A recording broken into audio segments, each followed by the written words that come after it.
as you know, I've been struggling to feel good about, I don't know, the country and media this month, because we started out and I was like, oh, I'm gonna watch this cool movie. I remember this movie. I like it. I thought it was good. And that movie, Enemy of the State, it was like, the government's out to get you. And I was like, I believe you, movie. I believe you. Yeah, Big Brother's watching me the whole time. Exactly. Which they are. Yeah. I mean, listen, we have these devices that they can listen in on at any time. So Yeah, we just said, come on in. Yeah, Come on in. The yeah, water's come on fine. in. And then I was like, oh, I'm gonna watch me some America, the motion picture, and I was not a fan. So, with that, we're going to a classic, one that came out the year I was born, and then its follow-up, which came out a significant amount of time. Yeah, I'm about to say later. it's a little bit of time later, a couple of years or so. It's like all those numbers changed. Yeah. No 1, no 9, no Nope. 8 or 6. Yeah, I'm about to say no similarities whatsoever.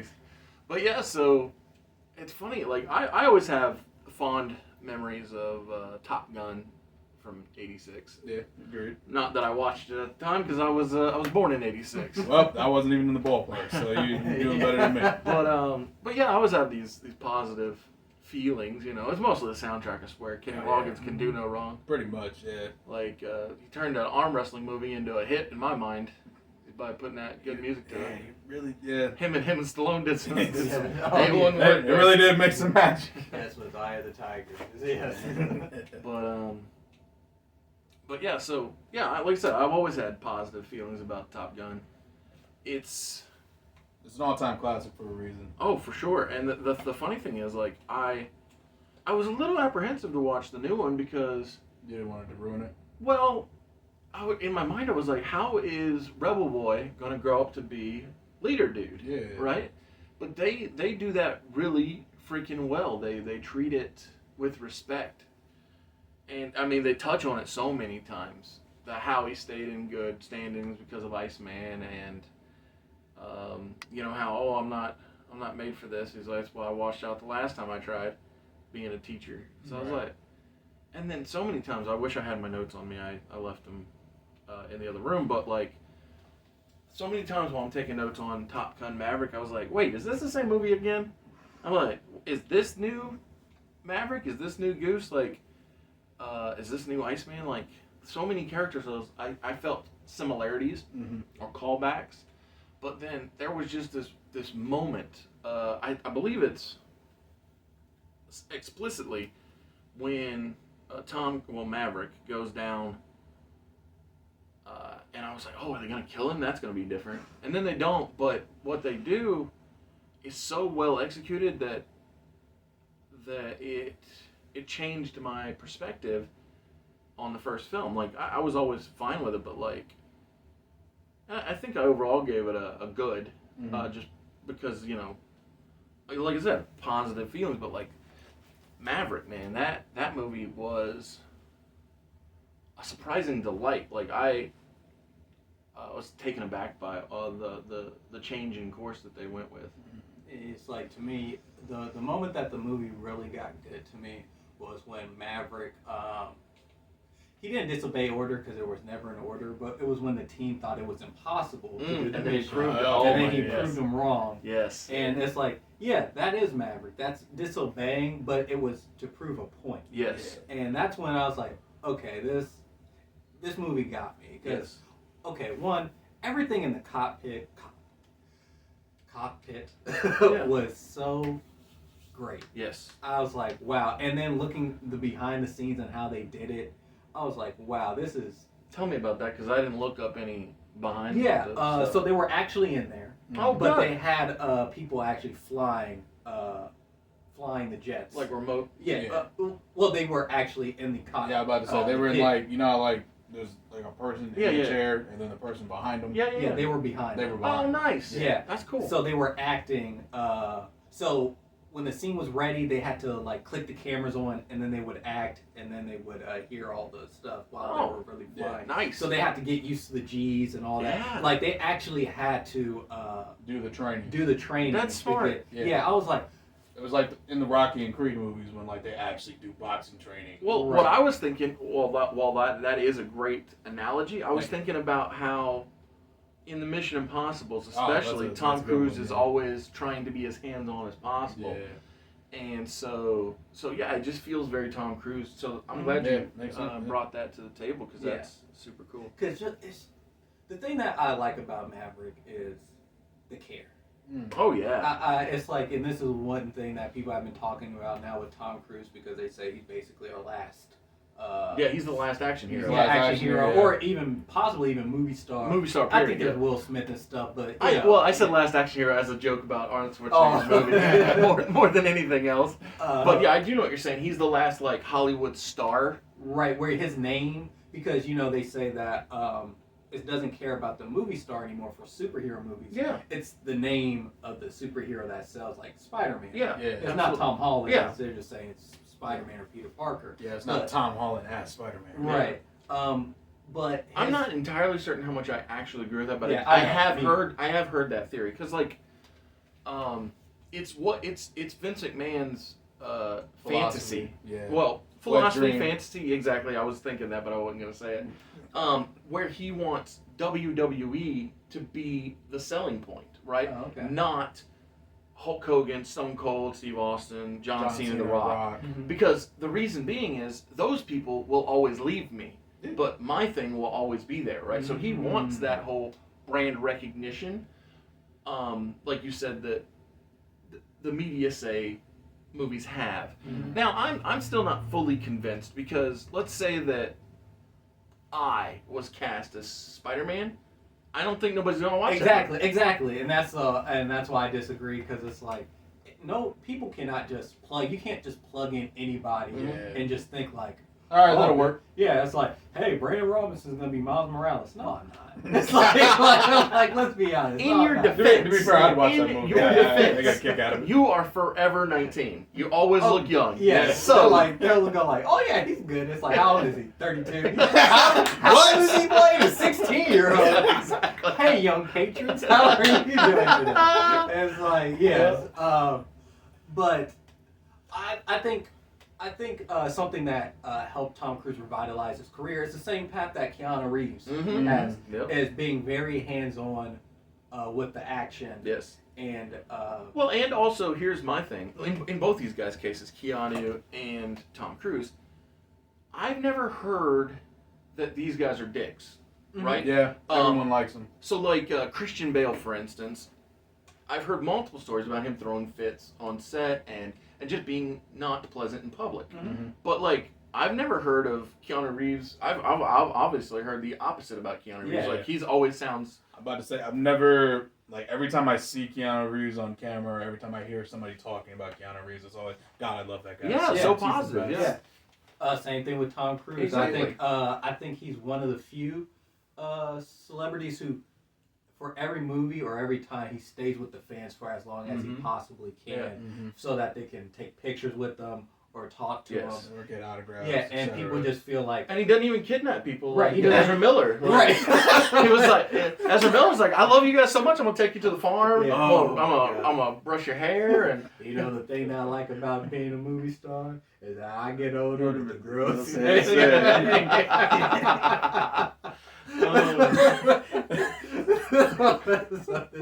Is it Ezra Miller? That's his name, right? Flash. Yeah, Yeah, for the Ezra Flash, Miller. yeah. Yeah, that's his But yeah. I mean, not anymore, if we're Yeah. being honest, but. I love you, Ezra Miller. Oh, God. But yes, But yeah, for sure though, Tom Cruise does have positive attributes as far as like Yes, being absolutely. there for people. yeah. Except for, even though this does have comic book related, I think it's the reason why Katie Holmes was replaced for The Dark Knight. I truly do believe it was because of Tom Cruise. Mhm. Because to me, I think it was during that time that people were on like that I don't like Tom Cruise type of Yeah. high Yes. Yeah. during that time, and I just think that they didn't want Tom Cruise to. Yeah. The It's that old Hulk dust that they talk about. You know, want the Tom Cruise dust to rub off on the right. So they're like, just recast on the Batman yeah, character. Yeah, because I was like, I don't think she did bad at all. Actually, no, I thought she was good. enjoyable. Yeah, I'm about to say she enjoyed it. But with Top Gun Maverick, I like the love story better to me in Maverick than I did in the first one. It's so funny. This is so funny though. So this is only because of the life I've lived. Mm-hmm. I related to the first one. Okay. Really? Rebel boy, not quite teacher, but like experienced and just we shouldn't be, but let's like, come on, we gotta. Yeah. And so it's like, it's just this is my life. like there were times. Well, I mean, legit, there were times in the army where it was just like, yeah, but we are, right? Yeah, we are. Yeah. That's why we're here. I know we shouldn't be, but like, I'm in this room, you're in this room. That's what we doing. Yeah, you know. And so like, whereas I do agree that the second movies is more enjoyable, the first one was more relatable to me because I'm not at retirement age and I'm not popping in and being like, oh, how's the fam, you know? Yeah. I mean, to me, Hollywood very rarely. I think now they're starting to. It's like, hey, old people can fall in love again too. You don't have to like. Well, and the good it's thing, like, well, he's old now. He can't have any friends, any family, any romances. Everyone has to be dead. Well, and the thing is that they were basically rekindling a prior an old spark. Exactly. Yeah, because in the first movie they talk about Maverick dating the admiral's daughter and then dumping her or leaving her, and hey, they brought her back and it's Jennifer Connelly, and it's like, hey, don't you remember? Oh yeah. Now that you bring it up. Yeah, I'm sorry. My bad. What happened was that one was on me. Yeah, but they even called back to that with her, and she's just bad with relationships, I guess, with men, because it's like, hey, the person that she was with just up and left, and now it's her and her daughter to just fend for herself. And I love the scene of them like in the bedroom together, and then the daughter comes home, and they're like, oh crap! It's like, don't break her heart. Yeah, he's like, he was gonna go downstairs. He's like, what are you doing? And it's like, I'm going downstairs, leaving. It's like, I can't teach her bad relationship advice. Jump out the window, and then he does. The kids right there. Right, but then the kids right there, and then she said, "Don't break her heart." I was like, "Oh, that's good stuff." Yeah, that was like so. But yeah, like, it's not just his relationship, Maverick, but all the relationships were treated with respect. So him and Iceman, their relationship was treated with respect because at the climax of the first film, they were on good terms. And at the open of this one, and throughout a good portion, you see that they're still in communication, which is something I love. Like, shout out to G from the channel, Mr. Thomas, longtime friend from the Army. We stay in contact, obviously. We do stuff, collabs and all that. But I love the idea of, a person that you've been friends with for a long time, you stay in contact with. I long fear losing relationships, and I always hate when they fall away like that. Yeah. So I'm glad they were able to keep those. Yeah, keep those. Yeah, because even like, as I know we joke all the time about how young I am, but like, there are people like I haven't contacted in years. Sure. And it's literally just, it's not that I don't care about them anymore. It's not that I don't still love them. It's just Life. Life happens. Absolutely. You drift apart. Now that's not to say we can't come back, swing back around, but it's a part of life. So those relationships you hold on to definitely feel like they mean a lot more. Though. Yeah.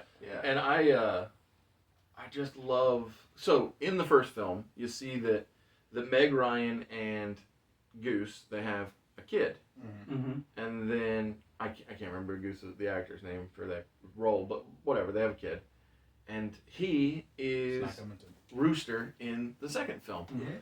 The real clever, by the way. Oh yeah. Oh my goodness. I'm a Good. big fan of Miles Teller. Oh yeah. Miles Teller is one of the main reasons why I was so excited for the Fantastic Four reboot that turned out to be a big disappointment. Yes, I'm about to say, which one of the trash versions are you talking about? It's the one with Michael B. Jordan. Yeah. And not Victor Von Doom. Yes. Yeah, I don't know who the hell that was, but it was not. Definitely was not Doom. But yeah, I think Miles Teller is a very valuable asset to have within your film. Like if he's there, I feel like that you're gonna get some good performance, and he really delivered in this role, and his stick-to-itiveness with his mindset was so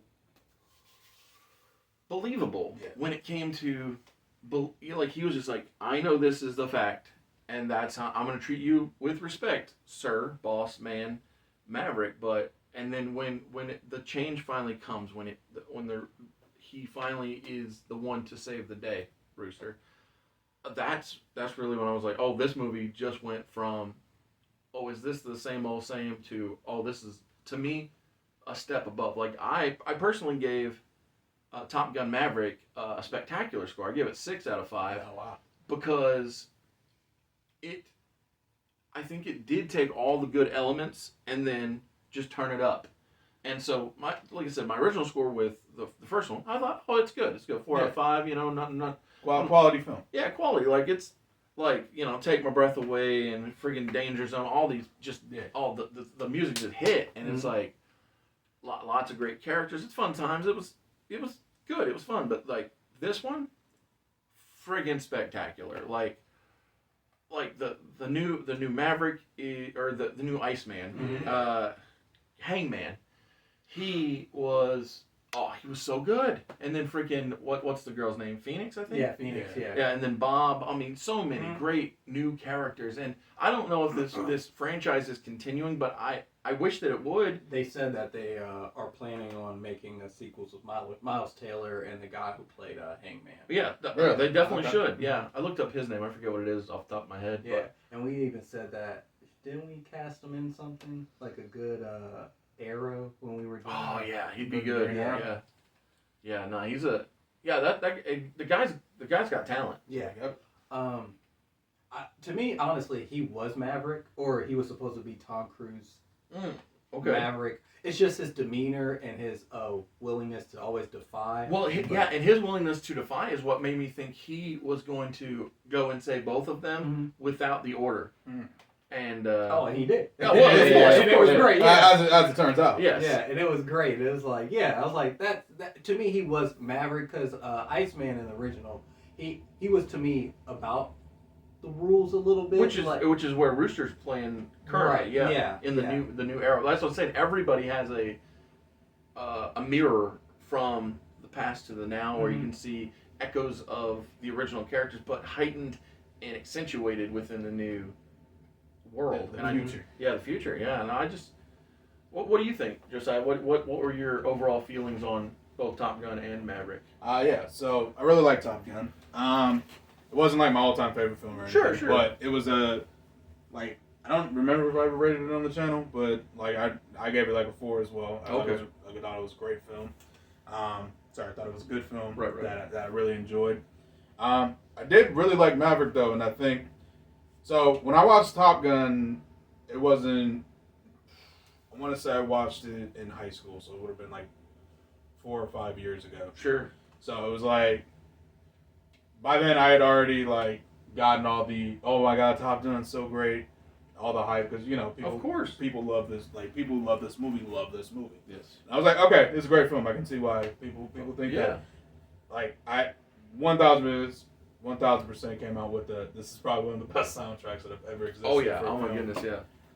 Like I said, Kenny Loggins, I don't know how many awards he's got, but he needs some more. Yeah, I'm about to say, clearly has not gotten enough.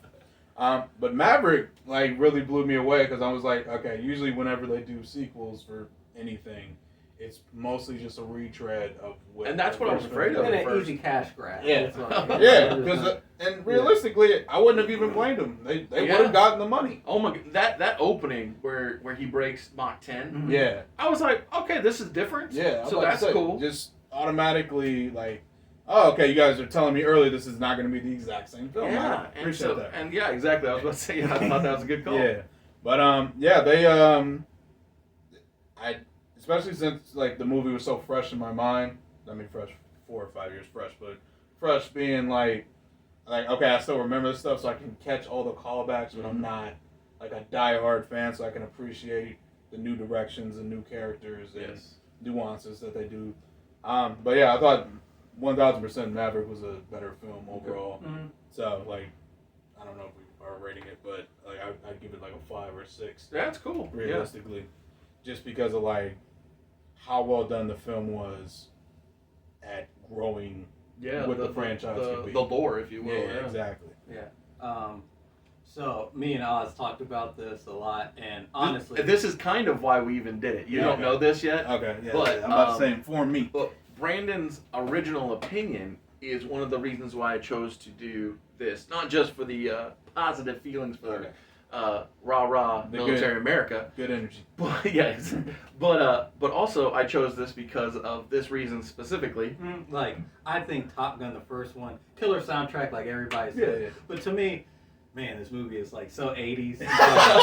and personally, Brandon felt the cheese. At first, I would give it like a 2 out of 5. Right. Wow. Okay, you hate it. He's like, it just I passed didn't the hate test. it's just like it's barely okay. passed, I think it's overrated. Like all accounts, it's like, oh my gosh. I told you what's coming in October, right? Yeah. So I get the soundtrack. So Ghostbusters is coming in October for All or Nothing for the same exact reason. Yeah, I just was like, okay, I was like, fine. People love the film. All right, hold on, let me just check outside the window. Just want to make sure there's no pitchforks. No torches, yeah. It's like, wow, okay, this film is okay. When people are like, man, this is great, it's like I watch it, I'm like, it's pretty overrated. Okay, whatever. People like it. I'm not one of those like, how can you like this? I feel sorry. How dare you like something? Oh my goodness! Oh my goodness! Check this out! Out. So you're gonna know what I'm saying, just without me saying it. So I was talking to our mutual friend Ahmed. Oh my god! Mm-hmm. And so I said, oh, you see that picture? Because it popped up on the computer. He's like, oh yeah, who's that? I said, oh, so this is a guy who thinks that his opinion is fact. And he's like, what do you mean? Joe Rogan? And I said, you would not believe the number of times that I and Brandon, and I'm sure other people, had been talking to him, and he'd say, Batman: The Court of Owls is the best Batman story ever. And I said, well, I like it, but I don't think it's the best one ever. And then I said, and then it would be 8 hours of pounding it in your head how it's the best one ever. And how, Spider-Man, the PlayStation game, best video game ever. Yeah. And I'm like, it's okay. Yeah, but it's a good game. Right. And so he's like, 2 will probably be better than it, just from how the trailers look. Well, it's just funny because he's like, well, how is his opinion fact? I was like, I don't know. Literally, he will argue to the crowd to the point where you're like, fine. Yeah. It's not that I agree with you, I just don't care. Yeah, like just leave me alone. But yeah, so that's I just thought I'd bring that up because like I don't care that you think it's passable. Right. Because as long as I like it, that's all that I care about. I'm about to say, and you're not gonna watch it with me when I watch it again. No, it's like I'll watch it. Like, and here's the other thing. Brandon has a different opinion when it comes to Top Gun Maverick. Yes. Oh, Top Gun Maverick. Oh my gosh, it's an amazing film. Like 6, borderline. I almost give it a 7. Oh, wow. Like just how much I thoroughly enjoy this film, and it made me retroactively like the first one, where I would honestly bump it up because without the first one, you can't have it. Exactly. Yeah. You really can't. Yeah. Yeah, and that's why I said before, it does actually enhance the original. Right, it does. It legitimately does enhance the original. You know, the characters are like survivors and they're everlasting. I slid right through it. Wow, that was smoother than an out any right there. With that beautiful transition, I would like for you to click the link in the description and pick yourself up a copy of my 68-page graphic novel, Everlasting Survivors, Volume 1, all day long. There are 5 cover options. These are 4 out of the 5. There are hats like the one I'm not wearing. Yeah. And there are also shirts available with the logo on it. I have a great story to share about those said shirts. So, Ahmed was wearing his Everlasting Survivor shirt out in the wild, right? Out in the public, out in the streets, the public, if you will. And a friend of his said, "Hey, I know that." And he's like, "Really?" I know, right? Yeah, I love that. And so the channel works. He was telling me that it's working. And so Ahmed asked me, he's like, "Well, how do you know that?" He's like, "Well, I was at a comic book store and I saw it. I picked it up." He's like, and he was like, "Oh, my friend wrote that." I was like, "Oh, that's what you love to hear right there." I love to hear. And so we asked him, just out of curiosity. He's like, "Well, what led to you? Can you grab one of those? Yeah. What led to you picking it up?" And he said, "Well, first he was like, that's a cool title." I was like, "Hey, I agree with that." And then he was like, "Oh, it's a good cover." I don't know which one he picked up, to be honest with you, but I was just like, "Oh man, that's proof of concept right there. That's like the that's how you know you're doing something right." Yeah. And so so I don't know which store he picked it up from, but if you are in Ohio, Kentucky, or West Virginia, there are limited copies of Everlasting Survivors in stores now. I think the store that has the most copies is Rockin' Rooster in Cincinnati, Ohio, but the Inner Geek, both in Ashland, Kentucky, and Huntington, West Virginia, also carry the graphic novel. And there are when last I checked, there were copies still available in Columbus at the Laughing Ogre. I haven't been recently, so they might be sold out. But I do plan on hitting up shops and trying to get them to restock when I get the new second printings in. Thank you for the help with the smooth transition. Buttery. Nice. Did you give your... Oh, you did. You said 6. Yeah, you said 6. Yeah, and I bumped up to 3, Yeah. But no, I appreciate you guys. I had a lot of fun, and it just helped me feel good and reminisce on the olden days of the time with Uncle Sam. Good old Uncle Sam. So thank you for watching.